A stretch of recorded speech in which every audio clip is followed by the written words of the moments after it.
ลุกมาปิดเทือละเบานะซาเวลาเนาะเฮ็ดแนวนี้เด้อพี่น้องว่ายันว่าอันโคกาสิหักฟาดสมัยโคนยันโคกาสิหักมันบ่หักดอกเฮาก็ฟาดเป็นล่วงเป็นทางเฮาฟาดพอประมาณนี้เด้อเฮ็ดแนวนี้พี่น้อง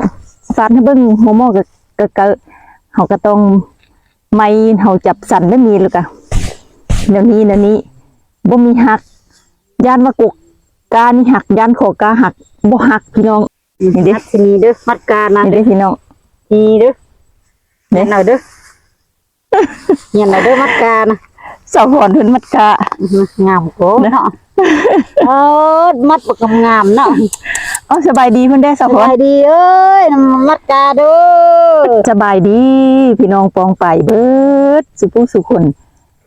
มื้อนี้ใหญ่วิไลมังม่วนที่มาลกกา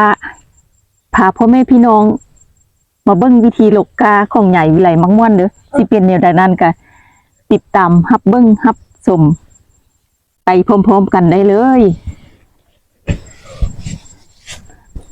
ลกกาก็ถูกยับขนาดยางแผ่นดินแผ่นทรายขึ้นพี่น้องสกานี่ก็เป็นสกาโพนอื่นๆว่ากาเบาหรือว่าสักเสื้อโพน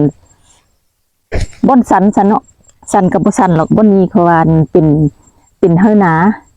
าที่การมันเป็นเฮือหนาแรงเฮือหนาขั้นใดก็เลยว่าบ่เฮ็ดหลายปีแล้วเนาะแล้วปีนี้ก็มาสักเข้ากาซะลูกกระงางแผ่นดินแผ่นทรายพุ่นแหละกากระงามกาอันนี้เพิ่นเอิ้นว่ากาข้าวดอยจีนก็บ่ได้ใช้จักเทื่อแหละเพิ่นว่ามันได้หลายมันดอตึมเขาดอจีนนี่นะมันกระดอเลยเนาะงางแผ่นดินแผ่นทรายขึ้นก็ใครได้มันฝนบ่ตกมื้อนี้คันว่าจักง่ายก็สิเฮ็ดแนวนี้แล้วพี่น้องก็สิเอาไม้มาฟาดแนวนี้แหละลุกแล้วก็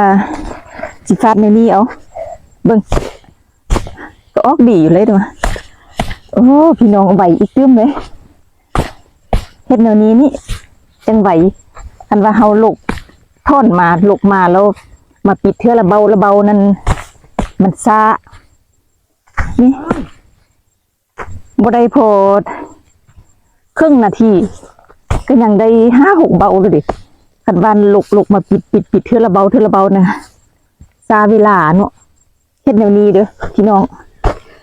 ว่ายันว่าอันโคกาสิหักฟาดสมัยโคนยันโคกาสิหักมันบ่หักดอกเฮาก็ฟาดเป็นล่วงเป็นทางเฮาฟาดพอประมาณนี้เด้อเฮ็ดอันนี้พี่น้องฟาดให้เบิ่งหัวหม้อก็เฮาก็ต้องไม้เฮาจับสั่นได้มีแล้วก็แนวนี้บ่มีหักย่านว่ากุกกานี่หักย่านโคกาหักบ่หักพี่น้องถ้าพ้องว่าบ่หักใหญ่วิไลม่วนเคยเฮ็ดมาแล้ว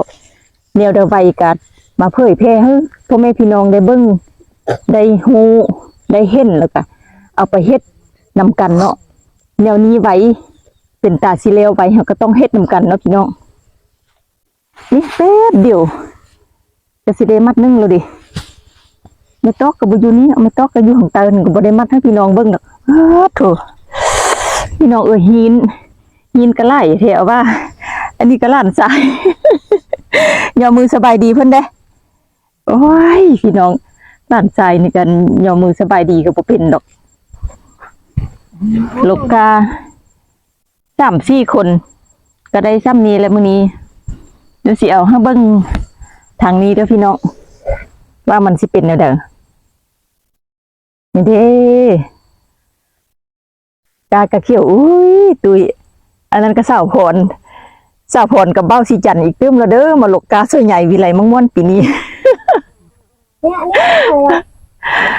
พี่น้องค่อยค่ำลงแรงแล้วก็สิพอประมาณนี้แหละถ้าเบิ่งทางบ่หันได้ลูกกาดเขียวอุ้ยตุยเขียวอึงตึงนี่แหละพี่น้องเอ้ยนะเฮ้ยความงามเบาเลยสีผมคนเป็นแนวนึ่งกาเป็นแนวนึ่งก็บ่เป็นหยังดอกเนาะพี่น้องเพราะว่ากางามกางามบ่เท่เอาว่า ไปเบิ่งสาวพรกันเด้อพี่น้อง โอ้ เบิ่งสาวพรมัดกากันเด้อว่าเพิ่นสิมัดแนวใดสิมัดคือใหญ่วิไลมังม่วนมัดบ่นี่เด้อพี่น้องนี่เด้ มัดทีเด้อมัดกานะ นี่ เด้ เด้ อ อพี่น้อง ทีเด้อเห็นเอาเด้อเห็นเอาเด้อมัดกานะ สาวพรเพิ่นมัดกาง ามโกเนาะมัดบ่กำงามเนาะ อ๋อสบายดีเพิ่นได้อสาว ส พร บายดีเอ้ยมัดกาเด้อมัดกา สาวพรว่ามัดกาซอยแล้วก็มาลกกาซอยพี่น้อง มื้อนี้น้ำมือถึงเด้อ เอามาวันนี้ก็สิขอจบคลิปนี้ลงคลิปนี้ไว้เพียงซ้ำนี้คันถ้าว่าพ่อแม่พี่น้องเห็นว่าคลิปนี้เป็นประโยชน์แล้วก็ฝากกดไลค์กดแชร์กดติดตามช่อง YouTube แล้วก็ทางเพจเฮ้ยใหญ่วิไลมักม่วนนี่เด้อว่าวิธีโลกาเฮ็ดแนวใดไวเฮ็ดแนวใดบ่ไวก็ฝากแชร์โตๆกันไปเด้อเอามาวันนี้ก็สิขอจบคลิปนี้ลงคลิปนี้ไว้เพียงซ้ำนี้ขอบใจหลายๆที่ติดตามรับเบิ่งรับชมตั้งแต่ต้นจนจบ พอกันเมื่อในคลิปหน้าสำหรับคลิปนี้ขอเก้าคำว่าสบายดีบายเจ้าพรบายบายเพื่อนเด้ บ้ามัดกากับกะคักก่อนบ่